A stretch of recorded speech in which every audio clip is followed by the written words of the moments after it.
வந்து டிஸ்கோ குல்ஃபி. இதுல உள்ள மத்தாப்பு தான் இருக்கு. சின்ன குழந்தைங்க விரும்பி யூஸ் பண்ணுவாங்க. இதுவும் அதே தான். இது வந்து ராயல் டக்கு. இதுவும் வந்து தீப்பெட்டி மத்தாப்பு பொருத்தினோம்னா கலர் கலரா எரியும். உள்ள அதுலயே மெஜஸ்டிக் இருக்குது. இது வந்து டின்னு, அதாவது குடிக்கிற டின்னு கிடையாது, டின் ஷவர். இது வந்து ஃப்ளவர் பாட் மாதிரியும் வரும். Try colour mini. இது வந்து அஞ்சு பீஸ் உள்ள இருக்கும். 5 கலர் கலரா வரும். அதுல ட்ரை கலர்ல வந்து பெருசு, அதுவும் 5 பீஸ் இருக்கும். 5 தனித்தனி கலர்ல வரும். இது வந்து ஆங்கிரி பேர்ட்ஸ். ஒவ்வொரு கலர்ல ஒன்னொன்னு வெடிக்கும்.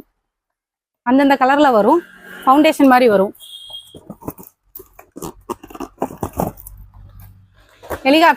ஹெலிகாப்டர் மாதிரியே பத்த வச்சானே சல்லுன்னு பறக்கும். இது வந்து சன்ஃபிஸ்ட் கோல்டு கிராக்லிங். கொஞ்சம் நிப்பாட்டிக்கிறீங்களா?